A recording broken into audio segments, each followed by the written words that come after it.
আল্লাহ ছাড়া কোনো উপায় নাই। এই জন্য আল্লাহ রাব্বুল আলামিন ঈমানদারকে ডাক দিয়ে বলছেন, শোনো, ইয়া আইয়ুহাল্লাযীনা আমানু লা তাত্তাখিযু আবাআকুম ওয়া ইখওয়ানাকুম আউলিয়াআ ইন ইসতাহাব্বুল কুফরা আলাল ঈমান ওয়া মান ইয়াতাওয়াল্লাহুম মিনকুম ফাউলাইকা হুমুয যালিমুন। জোরে বলুন আল্লাহু আকবার। ইমানদারেরা শোনো, তোমরা তোমাদের বাপ ভাই কি, এখানে দুইজনের কথা বলা হয়েছে প্রথম আয়াতে। তোমাদের বাপ এবং ভাইদেরকে তোমরা বন্ধু হিসেবে গ্রহণ করতে যেও না, যে সময় তোমরা তাদের মধ্যে ইমানের পরিপন্থী কুফুরকে দেখতে পাবে। ইমান না এনে যদি তারা কুফুরকে গ্রহণ করে, তাদেরকে তোমরা কখনো বন্ধু হিসেবে গ্রহণ করবে না। وَمَن يَتَوَلَّهُم مِّنكُمْ فَأُولَئِكَ هُمُ الظَّالِمُونَ।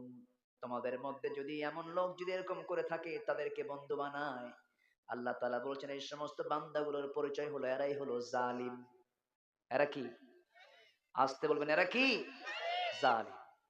তাহলে আমি আমার বাবা আমার ভাইকে মূল্যায়ন তখনই করব যখন তার মধ্যে ঈমান থাকবে। কি থাকবে? ঈমান থাকবে। নূহ আলাইহিস সালাতু ওয়াস সালাম নিজের সন্তান হওয়ার পরও কেনান তার আহলের কেউ ছিল না। ইন্নাহু লাইসা মিন আহলিক। নবীর ছেলে কেনান হওয়ার পরও তার কোনো মূল্য আল্লাহর কাছে নাই, কারণ তার মধ্যে ঈমানটা নাই। ইব্রাহিম আলাইহিস সালাতু ওয়াস সালাম এত বড় আল্লাহর নবী, তার বাবা ছিল মুশরিক আযর। নবীর বাপ হওয়ার পরেও তার কোনো মূল্য আল্লাহর দরবারে নাই। লূত আলাইহিস সালাতু ওয়াস সালাম তার স্ত্রী ছিল একজন কাফেরা, কোনো মূল্য নাই। নবীর বউ হওয়ার পরও কোনো মূল্য নেই, কারণ একজন মানুষের মূল্য নির্ধারণ করে হলো তার ঈমানের ভিত্তিতে। সম্পর্ক গড়ব আমরা কিসের উপরে বলেন? ঈমানের উপরে। কোথায় ব্রাজিল আর কোথায় আর্জেন্টিনা? ওই দেশের খেলাকে কেন্দ্র করে আমার দেশে ব্রাহ্মণবাড়িয়া এই দুই গ্রুপে মারামারি করে ৩ জন শহীদ। কোন ৭০ বছরের বুড়া মানুষ, ৭০ বছর বয়স, প্রথম খেলার দিন আর্জেন্টিনা সৌদি আরবের কাছে ২ গোলে হেরে গেছে, এদিকে সে আত্মহত্যা করে মরে গেছে। চিন্তা করে, এটাও কিন্তু মোহাব্বত, এটাও ভালোবাসা। পাশে মাহফিল হচ্ছে না? হোক, সমস্যা নেই। এবার মানে এই আজকে বেলকুচির কপাল ভালো, সব বক্তা এবার বেলকুচি। আলহামদুলিল্লাহ বলেন। আচ্ছা, তাহলে ভালোবাসা আমাকে সিলেক্ট করতে হবে কাকে কেন্দ্র করে? আসতে বলবেন না, কাকে কেন্দ্র করে? আল্লাহকে। আমার আল্লাহ যাকে ভালোবাসতে বলবেন আমি তাকে ভালোবাসবো। আমার আল্লাহ যাকে শত্রু বানাতে বলেছেন তাকে আমি শত্রু বানাবো। একই বাবার সন্তান ৪ জন, ৪ জন ৪ দল করে। কি ঈমান দেখছেন আপনি? একই বাবার ৪ সন্তান, ৪ ভাই ৪ দল করে।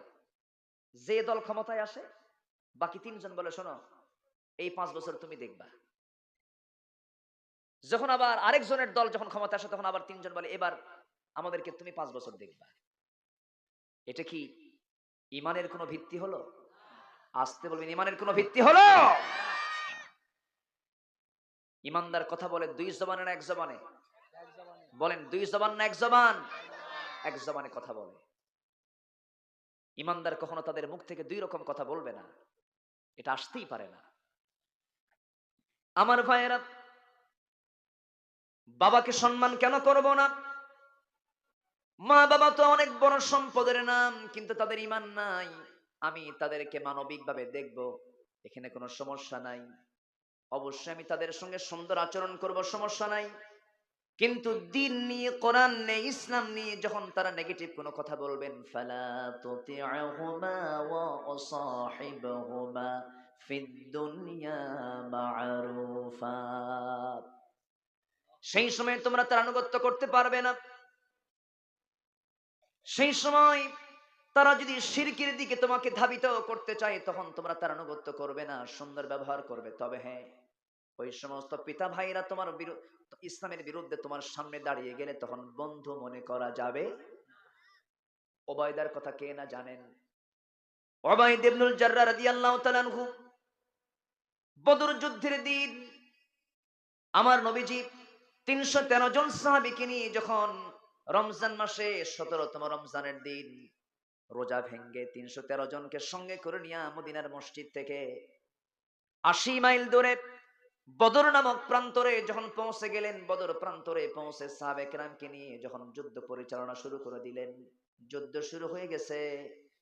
সেই বদর যুদ্ধ হলো ভাই ভাই যুদ্ধ, বদর যুদ্ধ হলো পিতা পুত্রের যুদ্ধ, বদর যুদ্ধ হলো একই বংশে বংশের যুদ্ধ, বদর যুদ্ধ হলো জামাই শ্বশুরের যুদ্ধ, বদর যুদ্ধ হলো আত্মীয় আত্মীয়র যুদ্ধ। খুব কঠিন একটা জায়গা হলো বদরের ময়দান। সাহাবে কেরাম যখন রোজা ভেঙ্গে ফেলে দিয়ে যখন বদর প্রান্তরে যখন হাজির হয়ে গেলেন, আল্লাহ রাব্বুল আলামিন বদরের ব্যাপারে বলেছেন, ওয়ালাকাদ নাসারাকুমুল্লাহু বিবাদরিন ওয়া আনতুম আযিল্লাহ। আমি আল্লাহ রাব্বুল আলামিন তোমাদেরকে বদর প্রান্তরে সাহায্য করেছিলাম, তোমরা অসহায় ছিলে, হাজার হাজার ফেরেশতা পাঠায়া দিয়ে আমি আল্লাহ তোমাদের বদরে বিজয় দিয়ে দিয়েছি। মুসলমানদের বিজয় এসেছে শক্তি দিয়া না ঈমান দিয়া? মুসলমানদের বিজয় এসেছে শক্তি দিয়া না আল্লাহর সাহায্য দিয়া? মুসলমান কি সংখ্যা গুনবে না আল্লাহর সাহায্য কামনা করবে? আল্লাহর সাহায্য কামনা করবে। মুসলমান যেদিন থেকে চিন্তা এনেছে রাশিয়া আমাকে বাঁচাবে, আমেরিকা আমাকে বাঁচাবে, ভারত আমাকে বাঁচাবে, রাশিয়া আমাকে বাঁচাবে, জার্মান আমাকে বাঁচাবে, এই চিন্তা যেদিন থেকে বান্দার মনে যখন চলে এসেছে, সেই দিন থেকে গোটা পৃথিবীতে মুসলিম জাতি হচ্ছে সবচাইতে নির্যাতিত জাতি, লাঞ্ছিত জাতি। মুসলমানদেরকে সাহায্য করার জন্য ইউরোপ আমেরিকার দরকার নাই, মুসলমানদের সাহায্যের জন্য একমাত্র কার দরকার? আসতে বলবেন না, কার দরকার? আল্লাহর দরকার। আমার ভাইয়েরা, বিশেষ করে আমি যখন বদর নিয়ে চিন্তা করি, কি তাদের ঈমানটা ছিল, এই আয়াতের কি প্রতিফলন তাদের বাস্তবতায় ছিল, চিন্তা করে দেখুন। বদরের যুদ্ধের ময়দানে ১ বছর সাহাবে কেরাম মক্কা থেকে মদিনায় হিজরত করে এসেছেন। কোন কোন সাহাবী তার বউকে রেখে এসেছেন, ছেলের সন্তান রেখে এসেছেন, ব্যবসা বাণিজ্য রেখে এসেছেন, পাকা খেজুরের বাগান সব থুয়ে সব মদিনার দিকে রওনা দিয়েছেন। বদর যুদ্ধের দিন যখন চলে এলো, সাহাবে কেরামকে নিয়ে রওনা করলেন, রোজা ভেঙ্গে বদর প্রান্তরে হাজির হয়ে গেলেন। যুদ্ধ শুরু হয়ে গেল। যুদ্ধের ময়দানে কেউ তার ভাইকে দেখে, কেউ তার বাবাকে দেখে, কেউ তার চাচাকে দেখে, কেউ তার নিজের আত্মীয় স্বজনকে দেখে, কেউ তার জামাইকে দেখে। এই সময়ে যুদ্ধ করতে গেলে ঈমান কাঁচা দরকার না পাকা দরকার? আসতে কয়, কাঁচা দরকার না পাকা দরকার? পাকা ঈমান দরকার। যুদ্ধের ময়দানে উবাইদা যুদ্ধ করতে নিয়ে নিজের বাপকে সামনে যখন পেয়ে গেলেন, বাপ আসছে আবু জেহেলের নেতৃত্ব অবলম্বন করে যুদ্ধের ময়দানে। সাইয়েদনা উবাইদ ইবনুল জাররাহ রাদিয়াল্লাহু তাআলা আনহু সেই সময় করলেন কি, নিজের বাপকে দেখে মাত্রই মনে মনে চিন্তা করলেন, নিজের বাবা, আমি কেমন করে তাকে আঘাত করি। বাল্য স্মৃতি তার মনে মনে পড়ে গেল। আরে বাবার কোলে আমি মানুষ হয়েছি, বড় হয়েছে, সেই বাপকে আমি কেমন করে হিট করব। তরবারি গোটায় নিয়ে তিনি পিছন দিকে চলে আসতেছিলেন, পরক্ষণে মনে করলেন, না না, আমার জন্মদানকারী পিতা হতে পারে, কিন্তু সে তো ইসলামের দুশমন, সে তো দ্বীনের দুশমন, সে তো আমার নবীর দুশমন, সে আমার আল্লাহর বিরুদ্ধে, নবীর বিরুদ্ধে যুদ্ধ করতে এসেছে। এই চিন্তা মনে করে নিয়া তিনি ভাবলেন, না না, আজকে আমার বাপ মনে করে যদি হাতছাড়া করে ফেলি, তাকে ছেড়ে দেই, কিয়ামতের দিন আমাকে মুনাফিকের কাতারে দাঁড় হতে হবে, আসামির কাতারে দাঁড় হতে হবে। এই চেতনা লালন করে তিনি করলেন কি, নিজের বাপকে বাপ না মনে করে, শিরকের প্রতীক মনে করে, তরবারি আবার কোষমুক্ত করে সিংহের মতো গর্জন দিয়ে বাবার সামনে গিয়ে দাঁড়িয়ে চোখ বন্ধ করে বাবার গর্দান বরাবর আঘাত করলেন। কি ঈমান হতে পারে চিন্তা করে দেখেন। বাবার গর্দান আঘাত করলেন, শেরটা পড়ে গেল, শেরটা ছিটকে পড়লো, ধরার একদিকে পড়লো, সন্তান হয়ে বাবার মস্তকটা ছিন্ন করে ফেলেন, দুনিয়া থেকে বিদায় হয়ে গেল বাপ। সাহাবে কেরামদের মধ্যে আল্লাহু আকবার আওয়াজ ধ্বনিত হলো। যুদ্ধের ময়দানে মুসলমানদের বিজয় যখন নিশ্চিত হয়ে গেছে, সবার মুখে হাসির ঝিলিক, কিন্তু উবাইদা একটা কোনায় বসে বসে ডুকরে ডুকরে কান্দে। বাবার প্রতি টান আছে না নাই বলেন? বাবার জন্য ডুকরে ডুকরে কাঁদতেছেন। এমন সময় রাসূল বলছেন, সাহাবীরা আমার, ওবায়দার চোখে পানি কেন, কি হয়েছে? রাসূল বলছেন, কেন কান্দে? সাহাবীরা বলছেন, ইয়া রাসূলুল্লাহ, ওবায়দার চোখে পানি আসার কারণ হলো ওবায়দার বাপ আজকে যুদ্ধে মারা গেছে। কে মেরেছো?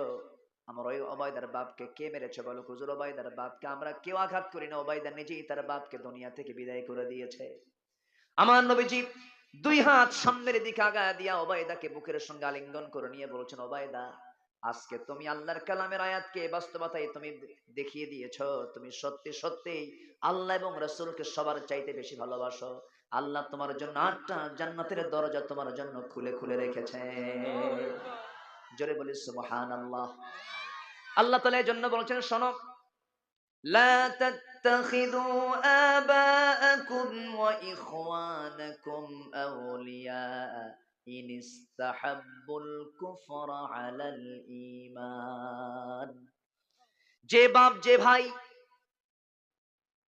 কুফর কি ঈমানের উপরে প্রাধান্য দেবে, আল্লাহর দল না করে দুনিয়ার দল করবে, আছে না নাই? আছে। কোন আল্লাহু আকবার। কোথাকার কি কোথায় এসে ফ্যাস লাগে, তাই না? সমস্যা নাই। সম্মানিত ভাইয়েরা, কষ্ট পাচ্ছেন নাকি আপনারা? বলি আলহামদুলিল্লাহ। আসলে বেলকুচির মানুষের, বেলকুচি একটা বরকতময় এলাকা। এই এলাকায় বাংলাদেশের এমন কোন ফেমাস আলেম নাই যে এলাকায় আসে নাই। আলহামদুলিল্লাহ বলে। খুব বরকতি এলাকা এটা। ভালো। মাহফিল যত বেশি হবে তত ভালো। প্রত্যেক গ্রামে গ্রামে মাহফিল হওয়া দরকার। কেন জানেন? আকাম কুকাম বন্ধ হওয়ার জন্য। অনেকে বলে মাহফিল করে লাভ, অনেক হুজুরাও করে, বোঝে না তারা। এই মাহফিল ঘন ঘন হওয়ার কারণে সমাজ থেকে যাত্রা, সিনেমা, নাটক সব বন্ধ হয়ে গেছে। যুবকরা সিনেমায় যায় না, যুবকদের মোবাইল এখন ওয়াজ আর আল্লাহর কালামের তেলাওয়াত। এটা ইতিবাচক দিক, ভালো। বলি আলহামদুলিল্লাহ। সম্মানিত ভাইয়েরা, তাহলে ভালোবাসবো আমরা এক নাম্বার কাকে? আসতে বলবেন না, কাকে? আল্লাহকে। আমি যদি আল্লাহকে পেয়ে যাই সব আমার হয়ে যাবে, কিন্তু আমি দুনিয়ার সব পেয়ে গেলাম কিন্তু আল্লাহকে পেলাম না, আমার কিছুই পাওয়া হলো না। আমার ভাইয়েরা, ক্ষমতা পেয়েছেন, ক্ষমতা ফেরাউনও পাইছিল, পায় নাই? ক্ষমতা ফেরাউনও পেয়েছিল, ক্ষমতা নমরুদও পেয়েছিল, ক্ষমতা আবু জেহেলও পেয়েছিল, টিকতে পারে নাই। নমরুদের মতো একটা কাট্টা কাফের আল্লাহর বন্দী ইব্রাহিম খলিলকে আগুনে পুড়ে মারতে চেয়েছিল, কিন্তু ঈমান তাকে পড়তে পারে নাই। জোরে বলুন সুবহানাল্লাহ। নমরুদকে মেরেছেন কি দিয়া? হ্যাঁ, কি মশা বলেন? সুস্থ না অসুস্থ? অসুস্থ মশা, অকেজো মশা দিয়ে আল্লাহ তাআলা তাকে মেরেছেন। আজকের মাহফিলে অনেক ছোট বাচ্চারাও আছে। এই তোমাদের ঘুম ধরে না? দেখেন না, ওই যে দেখেন কি গল্প শুরু করছে। আমার ভাইয়েরা, অসুস্থ মশা দিয়ে আল্লাহ তাআলা নমরুদকে বিদায় করে দিয়েছেন। মশা দিয়ে আল্লাহ তাআলা মশার কথা কোরআনে বলেন নাই?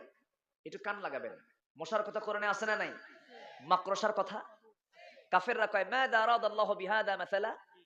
কাফেররা কয় তোমার আল্লাহর কাজ নাই, কাম নাই, ছোট ছোট মাছ, ছোট ছোট প্রাণীর এগুলো উদাহরণ দিয়ে লাভ কি? এখনো কাফেরদের মুখে এই সমস্ত কথা আছে না নাই? নাস্তিকদের মুখে আছে না নাই? মশা কি আসলে কি দুর্বল প্রাণী? না, মশা দুর্বল কোন প্রাণী নয়। একটু কান লাগাবেন। অনেক রাত তো, একটু মনোযোগ দিয়ে শোনেন। মশা যদি আমাদের চোখে মনে হয় একটা থাপ্পড় মারলাম মরে গেল, মরে গেল, ঠিক আছে, কিন্তু মশার কামড়ে মানুষের মৃত্যু হয়, ডেঙ্গু যার হয়েছে সে বোঝে, ঠিক কিনা? আচ্ছা, এই মশা আল্লাহ তাআলা কেন উদাহরণটা দিলেন? ইন্নাল্লাহা লা ইস্তাহি আন ইয়াদরিবা মাসালাম মা বাউদাতান ফামা ফাওকাহা। আল্লাহ তাআলা মশার উদাহরণ দিতে লজ্জা করেন না। এই মশার উদাহরণটা আল্লাহ তাআলা কেন দিয়েছেন দেখেন। নাম্বার 1, মশা যত বেশি রক্ত খাবে তার হায়াত বাড়বে না কমবে? আস্তে কয়, বাড়বে।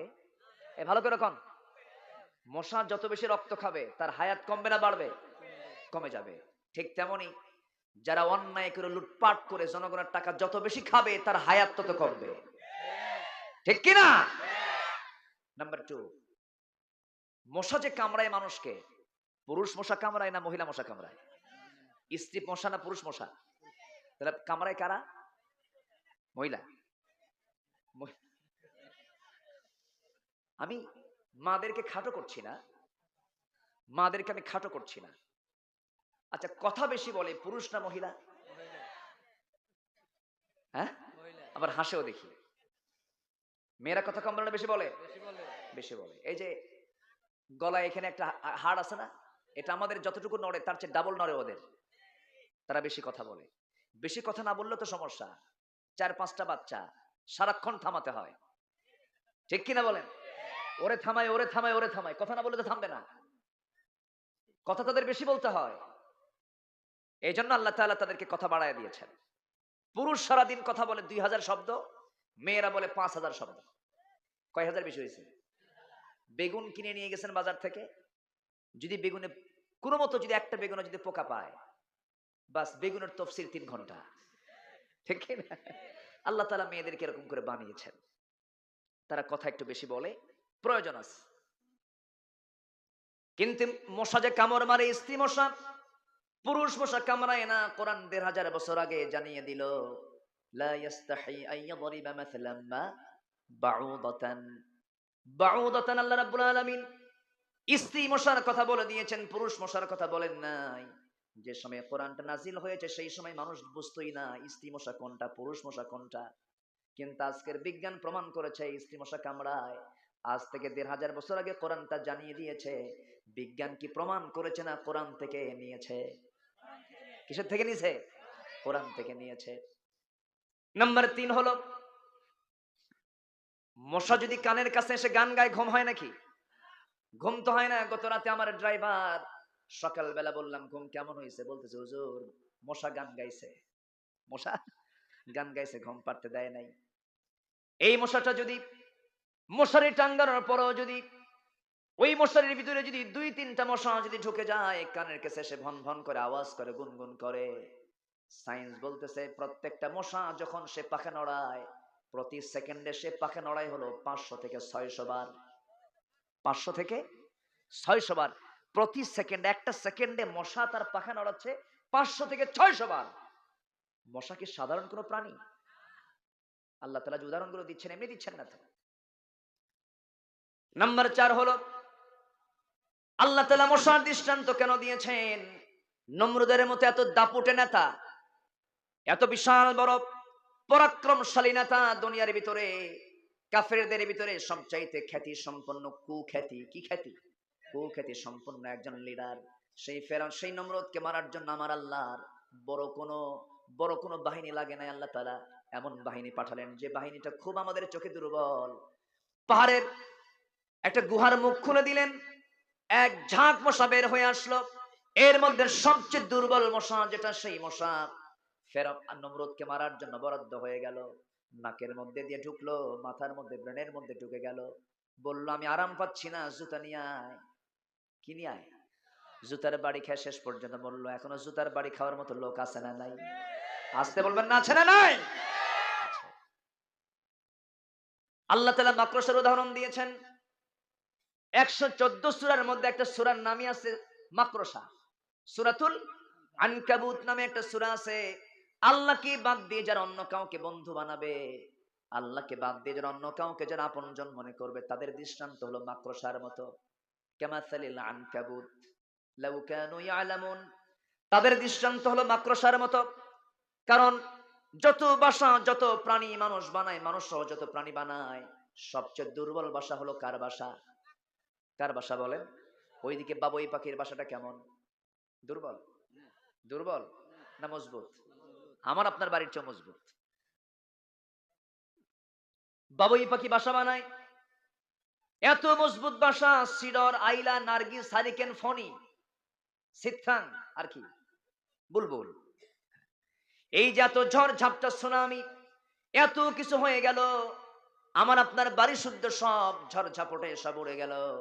কিন্তু বাবুই পাখি এমন গাছে বাসা বেঁধেছে, তাল গাছ ওপরে না, আর এত শক্ত ডালের সাথে সে সুন্দর বাসা বানিয়েছে। পৃথিবীর কোন আর্কিটেক্ট, ইঞ্জিনিয়ার তার মতো করে একটা বাসা বানাতে পারবে না। জোরে বলেন সুবহানাল্লাহ। আল্লাহ তাআলা সেই বাসার উদাহরণ না দিয়ে বলছেন মাকড়সার বাসার মতো। মাকড়সার মতো, তাদের উদাহরণ হলো মাকড়সার মতো। এখানে দুইটা ব্যাখ্যা। আমরা বাহ্যিক ভাবে দেখি, যদিও মাকড়সা বাসা বানায় খুব অল্প সময়ে, কিন্তু সেই বাসাটা দেখতে অসুন্দর না সুন্দর? কি তার কৌণিক মাপ, কি তার স্কেল একটু কম বেশি হয় না? সুন্দর করে বাসাটা বানিয়ে নিয়েছে, কিন্তু বাসাটা একটু বাতাসে এসে ভেঙে যায়। এটা একটা উদাহরণ হতে পারে। আর একটা আধুনিক উদাহরণ, সেটা হলো প্রত্যেকটা প্রাণীকে আল্লাহ তাআলা জোড়ায় জোড়ায় বানিয়ে দিয়েছেন। ওয়াখালাকনাকুম আজওয়াজা, যত সৃষ্টি আছে প্রত্যেকটা সৃষ্টির মাঝে আল্লাহ তাআলা জোড়া জোড়া করে দিয়েছেন, স্বামী স্ত্রী করে দিয়েছেন। মাকড়সার মধ্যে স্ত্রী মাকড়সা আছে, পুরুষ মাকড়সা আছে। সায়েন্স বলতেছে প্রত্যেক স্ত্রী মাকড়সা এক পর্যায়ে তার স্বামী মাকড়সাকে কামড় মেরে মেরে ফেলে দেয়। অর্থাৎ যে সংসারে স্ত্রী কর্তৃক স্বামী নিহত হয়ে যায়, সেই সংসারটা খুব মজবুত সংসার না দুর্বল সংসার? আল্লাহ বলছেন যারা আল্লাহকে বাদ দিয়ে অন্য কোন কাউকে বন্ধু হিসেবে গ্রহণ করলো, তাদের দৃষ্টান্ত হলো মাকড়সার সংসারের মতো। মাকড়সার সংসারে কি হয়? স্ত্রী স্বামীকে মেরে ফেলে, হত্যা করে। আমাদের সংসারে যদি কারো সংসারে যদি স্ত্রী স্বামীকে হত্যা করে, সেই সংসার কি খুব মজবুত না ধ্বংস? ধ্বংস। আল্লাহ তাআলা কত সুন্দর করে দৃষ্টান্তগুলো দিয়েছেন। আমরা কাউকে বন্ধু বানাবো না। বন্ধু বানাবো কাকে? এক নম্বর বন্ধু কে? আমার আল্লাহ রাব্বুল আলামিন বলেন, ইন্নাল্লাযীনা ক্বালু রাব্বুনাল্লাহু সুম্মা ইসতাকামু তাতানাজ্জালু আলাইহিমুল মালাঈকাতু আল্লা তাখাফু ওয়া লা তাহজানু ওয়া আবশিরু বিল জান্নাহ وَأَبْشِرُوا بِالْجَنَّةِ الَّتِي كُنتُمْ تُوعَدُونَ। জোরে বলুন আল্লাহু আকবার। নিঃসন্দেহে যারা বলবে আমার রব আল্লাহ, এবং এই কথার উপরে যারা অটল থাকবে, অবিচল থাকবে, এই কথার উপরে অবিচল থাকা কিন্তু সহজ নয়। আল্লাহকে রব হিসেবে গ্রহণ করে নেওয়া এটা সহজ হতে পারে, কিন্তু টিকে থাকাটা সহজ নয়। টিকে থাকতে গিয়ে বেলালকে মার খেতে হয়েছে। টিকে থাকতে গিয়ে খাব্বাব কি প্রচন্ড মার খেতে হয়েছে। টিকে থাকতে গিয়ে খোবাইবকে জীবনটা দিতে হয়েছে। এরকম করে শত শত সাহাবীর জীবন চলে গেছে, অসংখ্য নবীর জীবন চলে গেছে টিকে থাকতে গিয়ে। ঈমান আনা সহজ, কিন্তু টিকে রাখা, আসতে বলবেন, টিকে রাখা কঠিন ব্যাপার। টিকে রাখতে হবে। প্রত্যেক যুগে ফেরাউন আছে না নাই? আসতে বলবেন না, আছে না নাই? প্রত্যেক যুগে আবু জেহেলরা আছে না নাই? এদেরকে মোকাবেলা করার জন্য ঈমানটাকে নিয়ে টিকে থাকতে হবে। আমার বন্ধুগণ, একজন এই শতাব্দীর বড় একজন মুজাহিদ ছিলেন সৈয়দ কুতুব শহীদ রাহমাতুল্লাহ আলাইহি। জেলখানায় তার মৃত্যু হয়েছে, জেলখানায় তিনি ইন্তেকাল করেছেন, শাহাদাত বরণ করেছেন, শুধুমাত্র কালিমার সঠিক ব্যাখ্যা দেওয়ার কারণে। একই কালেমা পড়ে কারো জন্য পোলাও কোরমা জোটে, আর আবার একই কালেমার স্বীকৃতি দিতে গিয়ে কারো গলায় ফাঁসির রশি ঝোলে। আমার কথা কি বুঝে আসতেছে ভাই? ঈমান এত সস্তা নয়। ঈমানকে লালন করতে হবে, ঈমানের যত্ন করতে হবে। ঈমানের মধ্যে কুফর ঢোকা যাবে না, ঈমানের মধ্যে বিদআত ঢোকা যাবে না, ঈমানের মধ্যে শিরিক ঢোকা যাবে না, ঈমানের মধ্যে কোনো ফুসুকি ঢোকা যাবে না, ঈমানের মধ্যে কোনো জুলুম ঢোকা যাবে না। আল্লাহ রাব্বুল আলামিন বলেছেন, ওয়াল্লাযীনা আমানু ওয়া লাম ইয়ালবিসু ঈমানাহুম বিযুলমিন উলাইকা লাহুমুল আমনু ওয়া হুম মুহতাদুন। ঈমান যারা আনবে এবং ঈমানকে যারা জুলুমের দ্বারা যারা আবৃত করবে না, শিরকের দ্বারা যারা আবৃত করবে না, আল্লাহ বলছেন সেই সমস্ত বান্দা হলো নিরাপদে থাকা বান্দা, ওই সমস্ত বান্দা হলো হেদায়েত প্রাপ্ত বান্দা, ওই সমস্ত বান্দার জন্য আমি আল্লাহ জান্নাত বরাদ্দ রেখেছি। জোরে বলেন সুবহানাল্লাহ। আমার দেশের মুসলমানদের ঈমানের দশা কি দেখেন? আল্লাহর নাম বাদ দিতে চায়, সংবিধানে সব লেখা স্থান পায়, বিসমিল্লাহ স্থান পায় না। হ্যাঁ, কত বড় পোড়া কপাল। সম্মানিত ভাইয়েরা, কোন একটা জনসভায় কোন এক নেতা স্লোগান দিয়েছেন, আমার আল্লাহর নাম নিয়েছেন, আল্লাহু আকবার বলেছেন, এটা নাকি দলীয় স্লোগান হয়ে গেছে। নারায়ে তাকবীরের স্লোগান যদি কোনো দলীয় স্লোগান হয়ে থাকে, তাহলে তোমার জানাজার স্লোগান কি হবে? তোমার নামাজের স্লোগান কি হবে? যারা আল্লাহর নাম নিতে লজ্জা পায়, এরাই হচ্ছে সমাজের সবচাইতে জঘন্য নিকৃষ্ট বান্দা। সবার নাম বাদ যাবে, কিন্তু আমার আল্লাহর নাম বাদ দেওয়া যাবে। আসতে বলে, আল্লাহর নাম বাদ দেওয়া যাবে, আল্লাহর নাম বাদ দেওয়া যাবে না। সম্মানিত ভাইয়েরা, আমরা যখন আজান শুনি, আজানের মধ্যে কোন স্লোগান আছে বলেন? জোরে বলেন, আরো জোরে, আরো জোরে। নামাজে দাঁড়াতে প্রথম আওয়াজ কি? রুকুতে যেতে কি? সেজদায় যেতে কি? সেজদা থেকে উঠতে কি? আচ্ছা, এরপরে যখন নামাজ শেষ হলো, যখন গরু কুরবানি করবেন, গরু কুরবানি করতে কি? মরে গেছি, মরে যাওয়ার পর যখন জানাজা শুরু হবে তখন 4 তাকবীরে কি? আরো জোরে। তাহলে জন্মে আল্লাহু আকবার, মৃত্যুতে আল্লাহু আকবার, নামাজে আল্লাহু আকবার, আজানে আল্লাহু আকবার, যে কোনো কাজে আল্লাহু আকবার।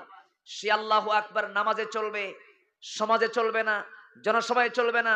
নির্দিষ্ট দলীয় স্লোগানের তকমা দিয়ে আল্লাহর নামকে তোমরা আড়াল করতে চাও, এই সমস্ত চিন্তা যারা করছে তাদের চিন্তা বিতর্কিত, তাদের ঈমান বিতর্কিত, তাদের জন্ম বিতর্কিত। মুসলমান,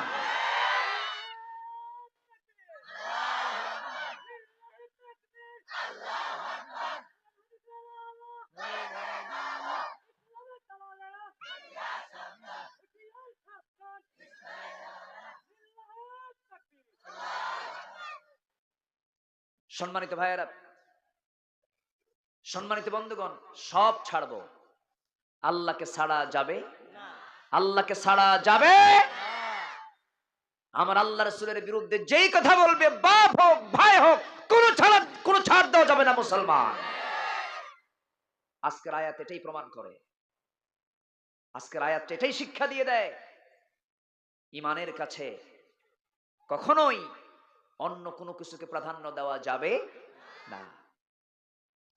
আমার ভাইয়েরা, আমার বন্ধুগণ, ঈমান তেনেছি আমরা, কিন্তু ঈমান নিয়ে আমাকে শেষ পর্যন্ত টিকে থাকতে হবে।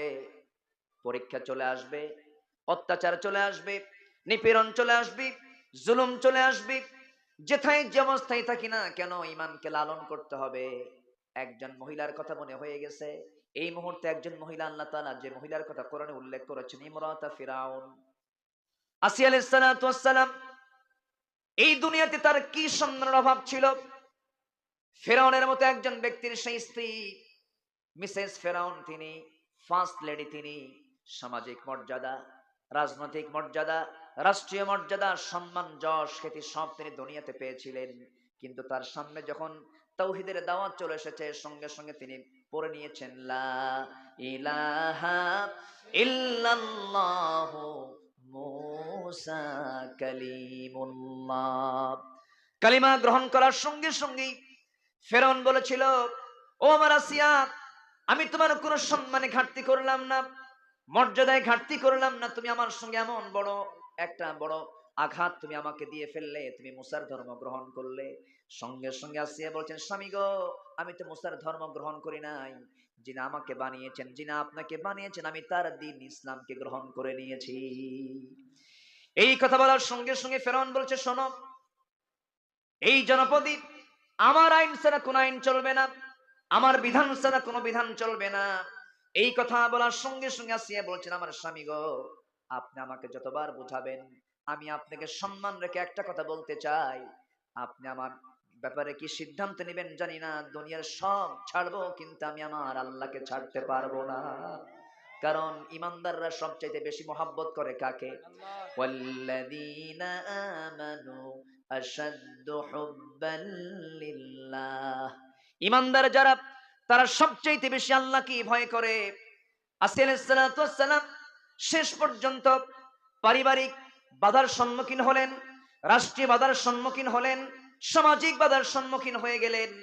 ফেরাউন চূড়ান্ত সিদ্ধান্ত নিয়ে বলছে, আসিয়া শোনো, আমি তোমার সঙ্গে কোনোদিন খারাপ আচরণ করি নাই, কিন্তু আজকে তোমাকে আমি আলটিমেটাম দিয়ে দিলাম, তোমাকে দিন ছাড়তে হবে, ইসলাম ছাড়তে হবে, ইমানটা ছাড়তে হবে, আল্লাহকে বাদ দিতে হবে। আসিয়া বলছেন, শুধু আপনি এই চ্যাপ্টারটা বাদ দিয়ে আপনি যা বলবেন তাই শুনবো, কিন্তু আমি আল্লাহকে ছাড়তে পারবো না। কি মুহাব্বত আল্লাহর সঙ্গে তারা করেছেন।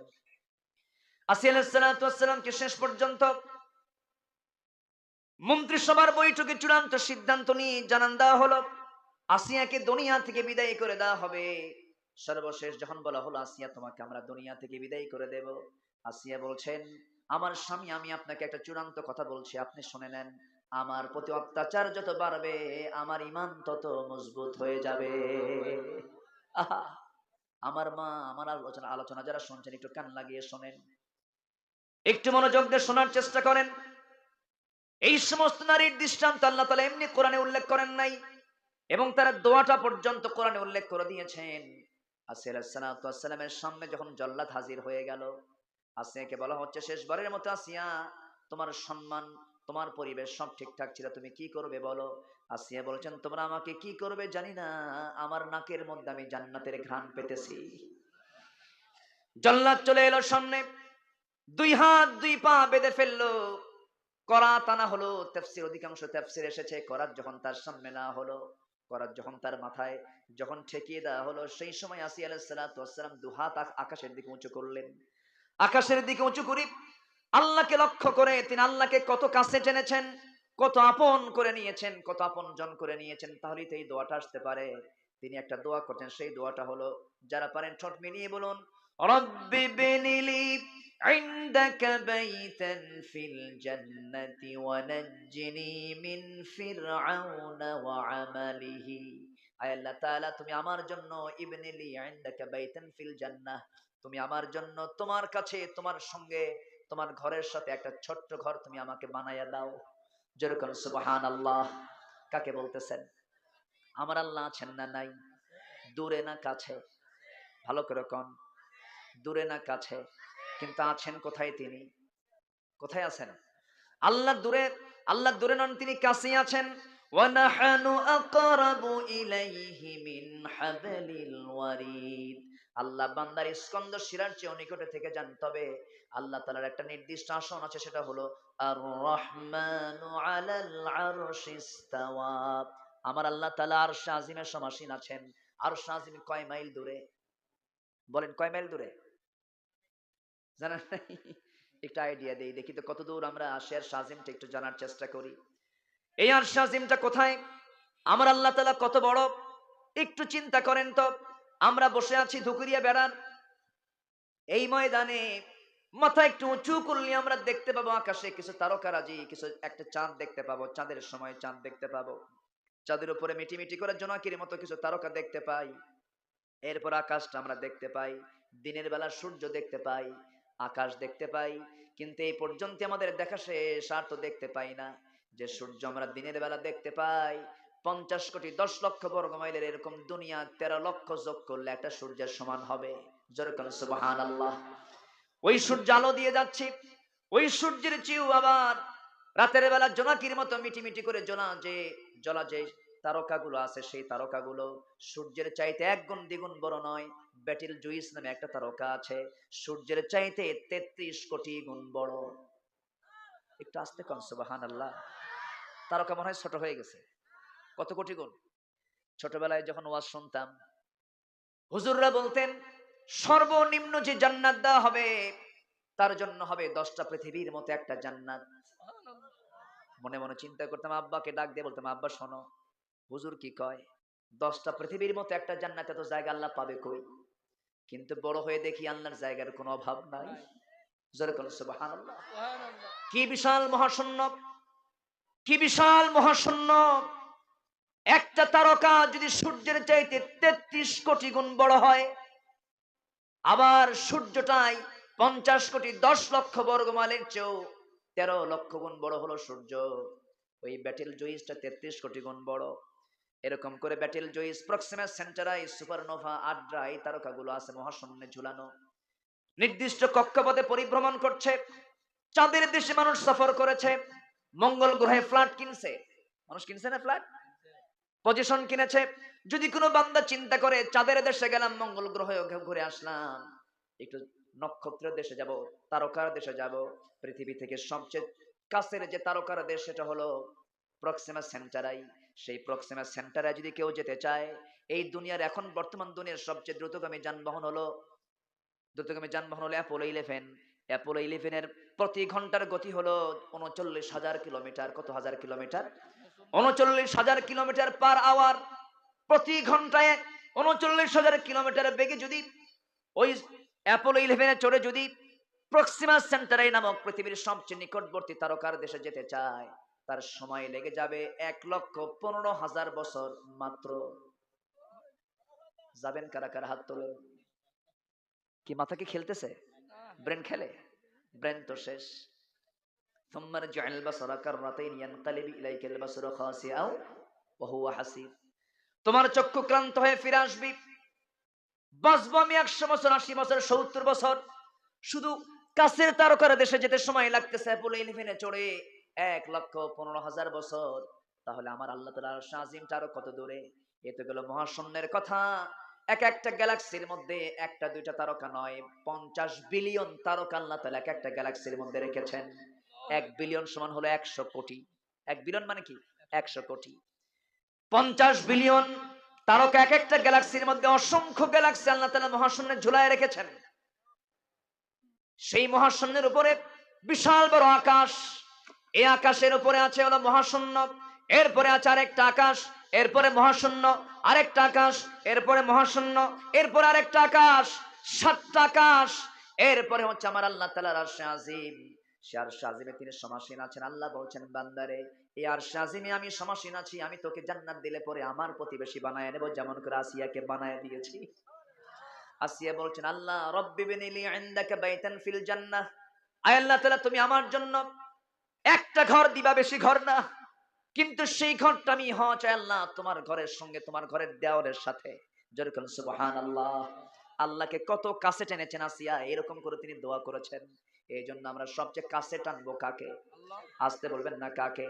যে আল্লাহকে কাছে টানবে সে কি নামাজ কখনো নষ্ট করতে পারে নাকি? ফজরে ঠান্ডা লাগে, ওই ঠান্ডার মধ্যে কার মহব্বতে উঠবে বান্দা? আসতে বলবেন না কার মহব্বতে? আল্লাহর মহব্বত উঠে যাবে। যখন কোনো বান্দা নামাজের জন্য আস্তে করে নিয়ত করে ঘুম থেকে উঠে, ওযু বানায় নাই, ওযুর মধ্য দিয়ে তার অঙ্গ প্রত্যঙ্গের সমস্ত সগীরা গুনাহগুলো মাফ হয়ে যায়। বান্দা যখন সুন্দর করে হেঁটে হেঁটে যখন মসজিদের দিকে রওনা দেয়, প্রত্যেকটা কদমে 10টা করে নেকি তার আমলনামায় শুরু হয়ে যায়। বান্দা যখন মসজিদে হেঁটে হেঁটে আসে, ফজরের সময় যখন চলে আসে, ইমাম মুয়াজ্জিন সাহেব বলতেছে, হাইয়া আলাস সালাহ, হাইয়া আলাল ফালাহ, নামাজের দিকে আসো, কল্যাণের দিকে আসো। নামাজের মধ্যে কল্যাণ আছে না নাই? দুনিয়ার কল্যাণ আছে না নাই? স্বাস্থ্যের কল্যাণ আছে না নাই? স্বাস্থ্যের উপকারিতা আছে না নাই? ডায়াবেটিস হলে মানুষ হাঁটে কোন সময়? কোন সময় হাঁটে? সকালবেলা হাঁটে। এরপরে বান্দা যখন নামাজে দাঁড়ায়, বান্দা সুস্থ হয়ে যাবে, এই জন্য আল্লাহ তাআলা নামাজ দিয়েছেন। বর্তমান দুনিয়ার সবচেয়ে একজন বড় ডাক্তার, হিন্দু ভদ্রলোক, ডাক্তার দেবী শেঠি। দেবী শেঠির নাম শুনছেন কিনা জানি না। বড় একজন ডাক্তার দেবী শেঠি, গোটা পৃথিবীর ওয়ার্ল্ড ফেমাস একজন ডাক্তার দেবী শেঠি। তিনি বললেন একদিন, তার স্ট্যাটাসে বলেছেন, আমি গোটা দুনিয়ার বিভিন্ন জাতির ব্রেন এবং হার্ট আমি গবেষণা করে দেখেছি, আমি চেক করে দেখেছি। হিন্দুর দেখেছি, মুসলমানের দেখেছি, বৌদ্ধর দেখেছি, খ্রিস্টানের দেখেছি, ইহুদির দেখেছি, কিন্তু আমি লক্ষ্য করে দেখেছি পৃথিবীর মধ্যে সবচেয়ে সুস্থ ব্রেন এবং সুস্থ হার্ট হলো যে মুসলমান 5 ওয়াক্ত নামাজ পড়ে। যেরকম সুবহানাল্লাহ। যখন কোনো বান্দা যখন সেজদায় চলে যায়, সেজদায় যাওয়ার সঙ্গে সঙ্গে তার ব্রেনের ভিতরে থাকা সূক্ষ্ম সূক্ষ্ম নার্ভ গুলো, যেগুলো সক্রিয় না থেকে নিষ্ক্রিয় থেকে যায়, বান্দা যখন সেজদায় যায় তখন রক্তের চাপটা বেড়ে যায়। নিষ্ক্রিয় রগগুলো, ভেইন গুলো সঙ্গে সঙ্গে সক্রিয় হয়ে যায়। হার্টের জীবনের শক্তিটা বেড়ে যায়। যে ব্যক্তি 5 ওয়াক্ত নামাজ বা জামাতের সঙ্গে পড়বে, হার্টের মতো, ব্রেনের মতো জটিল জটিল রোগ থেকে আল্লাহ তাআলা তাকে হেফাজত করবেন। যেরকম সুবহানাল্লাহ। নামাজের মধ্যে কল্যাণ আছে না নাই? আমার বন্ধুগণ, আল্লাহ চান না বান্দা অসুস্থ হয়ে যাক, কারণ আল্লাহ তাআলা বান্দাকে সুস্থই দেখতে চান, ইমানের সুস্থতা, দেহের সুস্থতা। কিন্তু আমরা তো নিজেরা অসুস্থ হয়ে যাই, কারণ আমরা নামাজ কেন্দ্রিক জীবন তো আমরা গড়ি না। কাজের অধীনে নামাজ না নামাজের অধীনে কাজ? বলেন, কাজের অধীনে নামাজ না নামাজের অধীনে কাজ? নামাজের অধীনে। কিন্তু আজকে সমাজ চলছে কিসের অধীনে? কাজের অধীনে। এই ভাই জান কেন? এই যে সমস্যা, অসুবিধা, দোয়া করে দিই। হ্যাঁ, আলোচনা চালাবো। ভাবতেছি যে আপনারা ঘুমাচ্ছেন কিনা, শুনতেছেন তো? বলি আলহামদুলিল্লাহ। 9টায় উঠায় দিলে, 9:30 10টার মধ্যে উঠায় দিলে একটু ভালো হতো। আমার দিকে তাকান। তাহলে আজকে আমার সাবজেক্ট হচ্ছে ভালোবাসা। 1 নম্বর ভালোবাসা হবে কার সাথে? নামাজ বাদ দিয়া। সবাই কি নামাজ পড়তে রাজি আছেন? 5 ওয়াক্ত নামাজ পড়তে রাজি আছেন কার? একটা হাত তুলে দেখেন তো দেখি। জোরে বলি ইয়া আল্লাহ। আরো জোরে বলি ইয়া আল্লাহ। আমাদেরকে 5 ওয়াক্ত সালাত আদায় করার তৌফিক তুমি আল্লাহ দিয়া দাও। জোরে বলি আমিন। আরো জোরে আমিন। হাত নামান। কষ্ট পাচ্ছেন আপনারা? মায়েরা কি মাহফিলে আছে? মেয়েরা আসছে মাহফিলে? বলি আলহামদুলিল্লাহ। জি, আমি খুবই খুশি, আমি খুবই আনন্দিত যে আপনাদের এলাকায় মাহফিলে এসে আপনাদের সঙ্গে কথা বলতে পারছি। এবং আজকের মাহফিলে অনারেবল এই যে আমার সোহেল ভাই আছেন, কত ব্যস্ত মানুষ, আমার শামীম ভাই আছেন, কত ব্যস্ত মানুষ, বসে বসে আলোচনাগুলো শুনছেন। আলহামদুলিল্লাহ বলেন। কি এলাকার নাম এটা? ধুকুরিয়া বেড়া। এটা একটা ইউনিয়নও না? আচ্ছা, আলহামদুলিল্লাহ। এই অঞ্চলটা হলো ইসলামী জনপদের এক উর্বর জায়গা। আলহামদুলিল্লাহ, জোরে বলি আলহামদুলিল্লাহ। হয়তো আজকে দেখা যাচ্ছে কারো জন্য হচ্ছে সর্বনাশ, কারো জন্য পৌষ মাস। একদিন পৌষ মাস সর্বনাশাদের জন্য আসবে। জোরে বলি ইনশাআল্লাহ। এক মাকে কি শীত যায়? এক মাকে শীত যায়? যায় না। এক মাকে শীত যায় না। দিন আসবে, জুলুম টিকবে না কোথাও। জুলুম কোথাও টিকবে? কোথাও টিকবে না। গোটা দুনিয়াতে, গোটা দুনিয়া জুড়েই আজকে জুলুম নির্যাতন চলছে। কাবার ইমাম সিনেমার বিরুদ্ধে, অশ্লীল কনসার্টের বিরুদ্ধে কথা বলেছেন, সেখানে জালিম শাসকরা জেলখানায় তাকে ঢুকিয়ে দিয়ে 10 বছরের সাজা তাকে দিয়ে দিয়েছে। কোথায় যাবেন? দেশে দেশে এই জুলুমতন্ত্রগুলো চলছে। ঈমান আপনি টিকে রাখতে গেলে বিপদ আসবেই, মুসিবত আসবেই, এটাই হলো স্বাভাবিক। জান্নাত পেতে হলে পরীক্ষা আছে না নাই? বিনা পরীক্ষায় জান্নাত পাওয়া যাবে না। চারজন ইমামের কোন ইমামের মৃত্যু সঠিকভাবে হয় নাই। সঠিকভাবে মানে কি? বাড়িতে হয় না, স্বাভাবিকভাবে হয় নাই। আমি কথাটা বলতে আমার স্লিপিং হয়ে গেছে। স্বাভাবিক মৃত্যু তাদের হয় নাই। আবু হানিফার মৃত্যু হয়ে গেছে জেলখানার ভিতরে। 8 বছর জেল খেটেছেন তিনি। কত বছর? তাকে জেলখানায় রেখেছে কাফেররা, মুশরিকরা, জালিমরা। সেই জালিমরা আছে না নাই?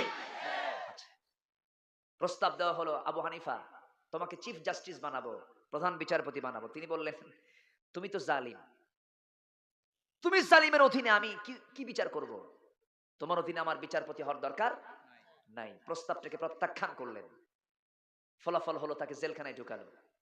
জেলখানায় তাকে ঢুকালো হলো, ঠিক আছে, ভালো কথা। তার মাকে ধরে আনা হলো, বৃদ্ধা মাকে। বৃদ্ধা মাকে ধরে এনে বৃদ্ধা মার চোখের সামনে সন্তানকে পিটালে মায়ের কি ভালো লাগে? মায়ের কি কলিজায় টান লাগে না? লাগে। মা কান্দে। আবু হানিফা মনে মনে চিন্তা করেন, আরে আমার বুড়া মা আমার প্রতি অত্যাচার দেখি মার কলিজায় শেল বেঁধে যাচ্ছে, কষ্ট হচ্ছে, মা আজ কত না কষ্ট পাচ্ছেন। আবু হানিফা কি সিদ্ধান্ত নেবেন? তিনি সিদ্ধান্তহীনতায় তিনি ভুগছিলেন। মার জন্য কি করা যায়? কিছুক্ষণ পর মা বলছে, বাজান কি চিন্তা করিস জানি না, আমার চোখের পানি দেখে তুই হতাশ হবি না। আমার চোখের পানি কোনো কষ্টের মধ্য দিয়ে আমার চোখের পানি বের হচ্ছে না। আমার কলিজার টুকরা সন্তান, ইমানের পরীক্ষা দিতে হবে। আমার চোখে পানি আসার কারণ হলো তোর প্রতি যে অত্যাচার করা হচ্ছে, না জেনে তুই কোন সময় যেন মাথা নত করে যাস। জালিমদের সামনে মাথা নত করবি না কখনো। আমি তোর মা, তো কি দৃঢ় কণ্ঠে বলতে চাচ্ছি, আমার কলিজার টুকরা সন্তান, অত্যাচার গুলো সহ্য করতে করতে এক পর্যায়ে তুই শহীদের নাজরানা পেশ করবি, শহীদ হয়ে দুনিয়া থেকে বিদায় হবি। হাসরের ময়দানে আমি তোর মা শহীদের মা হওয়ার গৌরব অর্জন করে আল্লাহর সামনে দাঁড়াবো। জোরে কোন সুবহানাল্লাহ। আবু হানিফা রাহমাতুল্লাহ আলাইহি 8টা বছর খাওয়া নাই, ঘুম নাই, বিভিন্ন নির্যাতনের শিকার তিনি হলেন। তার এলেমকে নষ্ট করার জন্য শেষ পর্যন্ত তাকে বিষ প্রয়োগ করে দুনিয়া থেকে বিদায় করে দেওয়া হলো। দুনিয়া থেকে বিদায় হলেন। ইমাম মালিককে মেরে মেরে পিঠের চামড়া তুলে দেওয়া হয়েছে। আহমদ ইবনে হাম্বলকে গলার ভিতরে দড়ি ধরে গোটা শহর তাকে লাঞ্ছিত করে তাকে ঘুরানো হয়েছে। আমার ভাইয়ের, এটাই তো ইমামদের, এটাই তো ইমানদারদের জীবনের কথাগুলো। আমার ভাইয়েরা, আরেকজন জালিম বাদশা ছিল হাজ্জাজ বিন ইউসুফ। আব্দুল্লাহ ইবনে জুবাইর রাদিয়াল্লাহু তাআলা আনহু, প্রত্যেক নবীর একজন করে হাওয়ারি থাকেন। জুবাইর ইবনে আওয়াম একজন নবীর হাওয়ারি ছিলেন, একজন গুরুত্বপূর্ণ সাহাবী ছিলেন। তার ছেলে হচ্ছেন আব্দুল্লাহ ইবনে জুবাইর রাদিয়াল্লাহু তাআলা আনহু, তার মা হচ্ছেন আসমা বিনত আবু বকর সিদ্দিক রাদিয়াল্লাহু তাআলা আনহা। তার ছেলে হলেন আব্দুল্লাহ ইবনে জুবাইর। এই আব্দুল্লাহ ইবনে জুবাইর রাদিয়াল্লাহু তাআলা আনহু হাজ্জাজ বিন ইউসুফের বিরুদ্ধে যখন মোকাবেলায় দাঁড়িয়ে গেলেন, যুদ্ধ শুরু হয়ে যাবে এমন সময় তার মা, বৃদ্ধা মানুষ, 80 বছরের বুড়ি মানুষ, মাকে ডাক দিয়ে বলছে, মা শোনো, হাজ্জাজ বিন ইউসুফের লোকেরা কিন্তু মুসলমানদেরকে ধরে ধরে শেষ করে দিচ্ছে, নাক কাটছে, কান কাটছে, চোখ তুলে নিচ্ছে। মা, আমি তো ওই সমস্ত বাতিলদের মোকাবেলা করতে যাচ্ছি, মা আমি কি যাব নাকি? না তোমার কষ্ট হবে নাকি তুমি বলো। সঙ্গে সঙ্গে আব্দুল্লাহ ইবনে জুবাইরের মা আসমা বিনত আবু বকর বলছেন, আমার কলিজার টুকরা সন্তান, তুই আমাকে কি বলছিস বুঝতেছি না, তবে একটা কথা জেনে রাখবি, আমার কলিজার টুকরা সন্তান আব্দুল্লাহ ইবনে জুবাইর একটা ছাগল জবাহ করার পর সেই ছাগলকে কিমা করে খাবে, না ভুনা করে খাবে, না ফ্রাই করে খাবে, ছাগল কি টের পায় না কি রে? না ছাগল তো টের পায় না। আমার আব্দুল্লাহ, তুই যুদ্ধের ময়দানে যাবি, যুদ্ধ করতে করতে তোকে তারা দুনিয়া থেকে বিদায় করে দেবে, তোর নাক কাটলো না কান কাটলো দেখার দরকার নাই, দুনিয়া থেকে বিদায় হবে, জান্নাতের দরজা দিয়ে জান্নাতে ঢুকে যাবি। আব্দুল্লাহ ইবনে জুবাইর রাদিয়াল্লাহু তাআলা আনহু এবার মা দুটো হাত ধরে বলছে, মা আল্লাহর কসম করে বলি, আমি তো ভয়ে এই কথা বলিনি, কিন্তু মা তুমি তো বুড়া মানুষ, তুমি ধৈর্য ধারণ করতে পারবে কিনা এই জন্য আমি তোমাকে চেক করলাম। এই কথা বলে যুদ্ধে শামিল হলেন। হাজ্জাজ বিন ইউসুফের লোকেরা আব্দুল্লাহ বিন জুবাইরকে মেরে ফেলে দিয়া শহীদ করে তার লাশ উল্টা করে ঝুলাইয়া গাছের সঙ্গে দুই পা বেঁধে রেখেছে। যুগে যুগে অত্যাচারগুলো আছে না নাই? ঝুলাইয়া রেখেছে, ঝুলন্ত লাশ 3 দিন পর্যন্ত ঝুলন্ত অবস্থায় আছে, কেউ নামায় নাই। আসমা রাদিয়াল্লাহু তাআলা আনহা তিনি করলেন কি, তিনি তার সন্তানকে খোঁজার জন্য বের হয়ে আসলেন। বের হয়ে এসে দেখেন তার সন্তানকে ঝুলায় রেখেছে গাছের সাথে। মা সন্তানের চেহারার দিকে তাকায় বলছে, আহারে, দিনের পথের মুজাহিদের ঘোড়া থেকে নামার সময় কিন্তু এখন, ঘোড়ার সময় নামার সময় কি এখনো হয় নাই। তার লাশটা নামানো হলো, সন্তানকে কলিজা ভরে দোয়া করলেন, বুকের সঙ্গে জড়িয়ে ধরে কপালে চুম্বন এঁকে দিয়ে এবার তিনি একটা হাদিস বর্ণনা করলেন। আসমা বিনত আবু বকরের হাদিস বর্ণনা আছে না নাই? তিনি বললেন, প্রত্যেকটা যুগের জন্য একজন মিথ্যুক বাদশা থাকে। আমার রাসূল বলেছিলেন, বনু সাকিব গোত্রের একজন মিথ্যুক বাদশা আসবে। আসমা বিনত আবু বকর বলেন, এই মিথ্যুক বাদশা অন্য কেউ নয়, তুই হাজ্জাজ বিন ইউসুফ। আল্লাহু আকবার বলেন। মা যেমন সাহসী, সন্তান তেমন সাহসী। ঈমানটা তখনই পাকাপোক্ত হবে যখন আমরা আল্লাহকে দূরে মনে করব না কাছে মনে করব। কাছে টেনে নিতে হবে।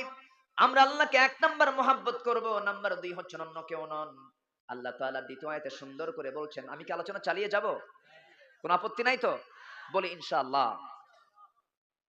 আল্লাহ তাআলা বলছেন, আহাব্বা ইলাইকুম মিনাল্লাহি ওয়া রাসূলিহি ওয়া জিহাদিন ফি সাবিলিহি ফাতারাব্বাসু হাত্তা ইয়াতিয়াল্লাহু বিআমরিহি ওয়াল্লাহু লা ইয়াহদিল কওমাল ফাসিকিন। জোরে বলুন আল্লাহু আকবার। আগের আয়াতে বলেছেন জালিমুন, এবার এই আয়াতে বললেন ফাসিকিন। জালেমও হব না, ফাসিকও হব না। তাহলে আমাদের কি করতে হবে? আগের আয়াতে বলা হলো, যারা ঈমানকে কুফরের বিনিময়ে বিক্রি করে দেয়, অথবা ঈমানকে নিচে রেখে কুফরকে যারা প্রাধান্য দেবে, তাদেরকে তোমার বন্ধু বানানো, হোক সে তার তোমার বাপ, হোক সে তোমার ভাই। এবার বলা হচ্ছে, রাসূল আপনি বলে দেন, 8টা ভালোবাসার চাইতে আল্লাহকে বেশি ভালোবাসতে হবে, 8 জনকে ভালোবাসার চাইতে আল্লাহকে বেশি ভালোবাসতে হবে। এখানে 8টা শ্রেণী উল্লেখ করা হয়েছে। 1 নম্বর হলো আবাউকুম, তোমাদের বাপ, ওয়া আবনাউকুম, তোমাদের সন্তান, ওয়া ইখওয়ানুকুম, তোমাদের ভাই, ওয়া আজওয়াজুকুম, তোমাদের স্ত্রী, ওয়া আশিরাতুকুম, তোমাদের আত্মীয়স্বজন। এরপরে বলা হচ্ছে ওয়া আমওয়ালুন ইকতারাফতুমুহা ওয়া তিজারাতুন তাখশাউনা কাসাদাহা। এরপরে বলা হচ্ছে তোমাদের মালামাল, তোমাদের ব্যবসার জিনিসপত্র এবং তোমাদের প্রিয় বাসস্থান। এই সমস্ত জিনিসের চাইতে যদি আল্লাহ, রাসূল এবং জিহাদকে যদি তোমাদের বেশি পছন্দ না হয়, জেনে রেখে দিও তোমরা ফাসিকের অন্তর্ভুক্ত হয়ে গেছো। কার কথা? আসতে বলবেন না, কার কথা? সবচেয়ে বেশি ভালোবাসবো আমরা কাকে? নাম্বার 2 হচ্ছে মুহাম্মদ সাল্লাল্লাহু আলাইহি ওয়াসাল্লামকে। এবং 3 নাম্বার একটা আমলের কথা বলা হলো, ওয়া জিহাদিন ফি সাবিলিহি, এবং জিহাদ করতে হবে কার পথে? আল্লাহর পথে। হ্যাঁ, জোরে বলেন, কার পথে? আমাদের সমাজে কিছু লোক আছে সস্তা আমল করে জান্নাত পেতে চান। নামাজ পড়বো 5 ওয়াক্ত, রমজান মাসে রোজা রাখবো, টাকা আছে কিছু যাকাত দেব, মসজিদ একখান বানাবো, একটু হজে যাব, হজ থেকে ফিরে আসবো, আমাকে হাজী বলবে। এই তো বিশাল খেদমত করলাম, আল্লাহ আমারে জান্নাত না দিয়ে যাবে কোথায়? এরকম পাবলিক কিছু আছে না নাই? রাসূল মার খায়া দেশ ছাড়ে, নবীরা পিটন খায়া পিঠের চামড়া তুলে ফেলে দেয়, ইউসুফ আলাইহিস সালামকে জেলখানায় থাকতে হয় জিনার মামলা খায়া। জাকারিয়া আলাইহিস সালামকে করাত দিয়ে চিরে জিনার অভিযুক্ত করে শহীদ করে দেওয়া হয়। সাহাবায়ে কেরামকে দুনিয়া থেকে বিদায় করে দেওয়া হয়। আর হাজী সাহেব মনে করতেছেন নামাজ পড়বো 5 ওয়াক্ত, রমজান মাসে রোজা রাখবো, টাকা আছে হজ করব, আল্লাহ আমারে জান্নাত নিয়ে দিয়ে যাবে কোথায়? এত সস্তা নয়। আল্লাহ বলছেন না রে না, তোর মালামাল তোর সম্পদ সবকিছুর চাইতে মোহাব্বত বেশি থাকতে হবে আল্লাহ রাসূল এবং জিহাদকে। কি বলেন কাকে? জিহাদকে। জিহাদের গুরুত্ব আছে না নাই? নামাজে মুনাফিক চেনা যায় না, রোজায় মুনাফিক চেনা যায় না, হজে মুনাফিক চেনা যায় না, তাহাজ্জুদে মুনাফিক চেনা যায় না। মুনাফিক চেনা যায় হলো জিহাদের ময়দানে। কষ্ট হচ্ছে আপনাদের? আর একটু সময় আমি কথা বলবো। হ্যাঁ, কোন আপত্তি? বলি আলহামদুলিল্লাহ। আমি এক চুল পরিমাণ ঘামি নাই, জানেন? আমি ঘামি নাই মানে প্রমাণ হচ্ছে ব্যাপক ঠান্ডা। কথা বুঝেন নাই? কথা বলা কিন্তু সবচাইতে বেশি পরিশ্রমের কাজ। ডাক্তার অবাক হয়ে যায় যে আপনারা এত কথা বলেন কেমনে? বলি যে কথা বলি কেমনে? আল্লাহর রহমত। আপনি কি রহমতের কথা ভুলে গেছেন ডাক্তার সাহেব? এইভাবে উত্তর দেই। সম্মানিত ভাইয়েরা, ও জিহাদিন ফি সাবিলি, আল্লাহর পথে জিহাদ করাকে যাদের বেশি প্রিয় না মনে হয়, হাত্তা ইয়াতি আল্লাহু বিআমরি ফাতারাব্বাসু, তোমরা অপেক্ষা করো, আল্লাহর ফয়সালা চলে আসবে। সম্মানিত ভাইয়েরা, ছোট্ট একটা প্রেক্ষাপট মনে পড়লো আমার নবীজি মদিনার 10 বছরের যুদ্ধ করেছেন 86টা, 27টি যুদ্ধের নেতৃত্ব তিনি দিয়েছেন। আমার নবীর ঘরে ফার্নিচার ছিল হলো কি জানেন? নবীর ঘরের আসবাবপত্র ছিল হলো তরবারি, বর্ষা, পানির মশক, আর হলো চামড়ার একটা চাদর। এটা হলো আমার নবীর ঘরের ফার্নিচার। আল্লাহু আকবার বলেন। আজকে মুসলমানের ঘরে কি এই জাতীয় কোনো ফার্নিচার আছে? আছে? আমার নবীর ঘরের এই সুন্নতকে লালন করছে আজকে ইসরায়েলরা।